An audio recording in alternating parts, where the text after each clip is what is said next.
लोकसभा निवडणुकीत ज्या ट्रम्पेटमुळे शरद पवार यांच्या राष्ट्रवादीला साताऱ्यात पराभवाचा सामना करावा लागला होता, त्याच ट्रम्पेटनं विधानसभा निवडणुकीत सुद्धा पवार यांना जोरदार झटका दिलाय। एक दोन नव्हे तर तब्बल 9 मतदारसंघात ट्रम्पेटनं शरद पवार यांच्या तुतारीचा आवाज दाबल्याचं पाहायला मिळत आहे।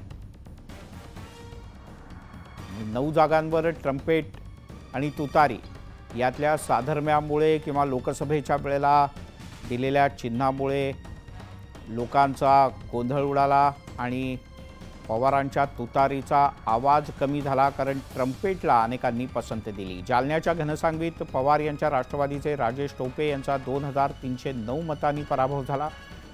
त्याच मतदारसंघात ट्रम्पेट चिन्ह असलेल्या उमेदवाराला तब्बल 4830 मतं मिळाले। त्यामुळे शिंदेंचे शिवसेनेचे उमेदवार हिकमत उढाण विजयी झाले।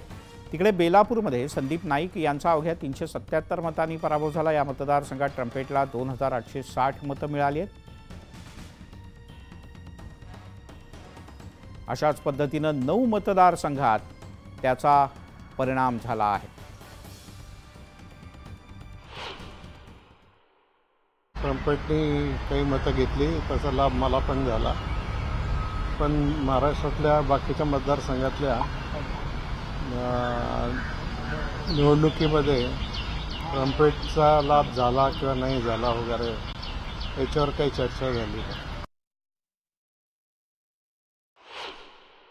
पराभव जो झालेला आहे हे काही खरं नाही, कारण मला जी काही मतं मिळालेली आहेत ती प्रत्येक राऊंडला कुठे 20, कुठे 10, कुठे 15, 25, 125च्या वर गेलेलं नाही आहे।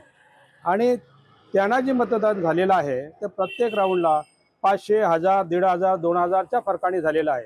तर मला त्यांची मतं जर मिळाली असती तर ती मोठ्या प्रमाणात मला मिळायला पाहिजे होती। त्यामुळे त्या निशाणीचं आणि त्यांना पराभूत होण्याचं माझं काही संबंध नाही आहे।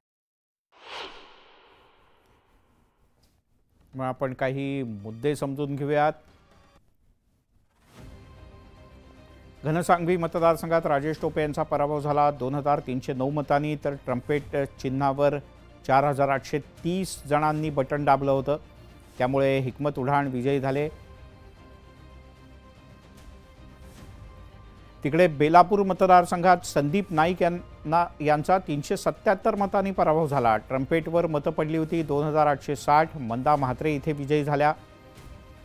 अशाच प्रकारची स्थिती अन्य ठिकाणी आहे। आंबेगावमध्ये देवदत्त निकम यांचा 1523 मतांनी पराभव झाला, तर ट्रम्पेट निवडणूक चिन्ह असलेल्या अपक्ष उमेदवाराला 2965 मतं मिळाली। इथे दिलीप वळसे पाटील विजयी झाले।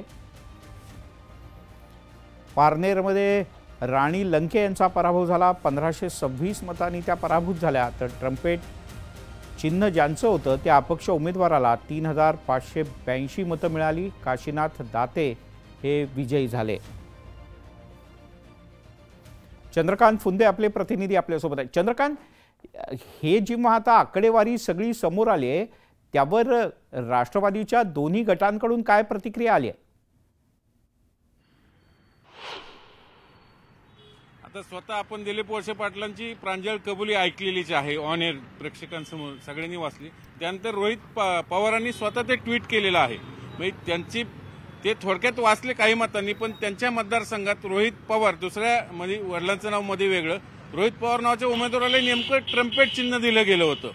म्हणजे फक्त पहिलं यापूर्वी एक मतं खायला नामसाधर्म्याचं गिमिक्स वापरलं जायचं विरोधकांकडनं आपल्या समोरच्या पार्टीला, आता ते डायरेक्ट चिन्हाचं गिमिक वापरलं जातं की काय, अशी शंका गेल्या लोकसभेपासून यायला।